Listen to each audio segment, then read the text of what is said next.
For trimming the fat, the first thing is to do it slowly. Everyone is afraid of losing muscle, but this can be easily avoided if you just extend the timeline.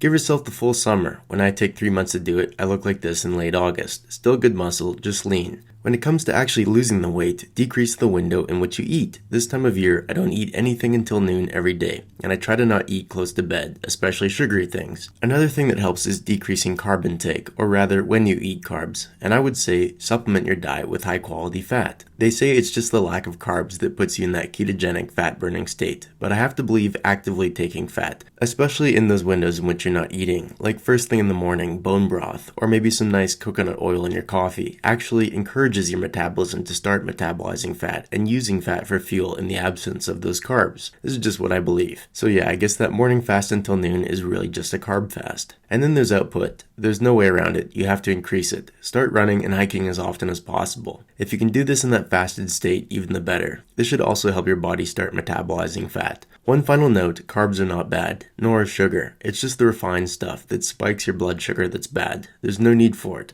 Unless you're running a marathon, blood sugar is tanking, you're bonking, and you're just trying to stay awake. Complex carbs and natural sugar are not bad when you use it thoughtfully. I think a lot of people confuse low carb for things like the total elimination of all carbs for things like the carnivore diet. But low carb is really just not eating carbs in specific windows of each day. And what the carnivore diet is, essentially, is an elimination diet. Something useful if you're having a bad autoimmune response to something in your diet and you want to eliminate stuff and slowly start adding it back to figure out what's causing the flare-up of whatever symptoms you are experiencing. But an elimination diet long-term is not good. Not when it eliminates a lot of good whole food complex carbs that are a good source of good clean energy you have no problem with. And with things like carnivore diet, you end up eliminating fiber. And just ask any gastroenterologist if that's a good idea. No, eat carbs, just think about when you eat them and what for. And that's the key. A lot of people struggle because they seem to think they work out so they can eat. But everyone successful eats so they can work out.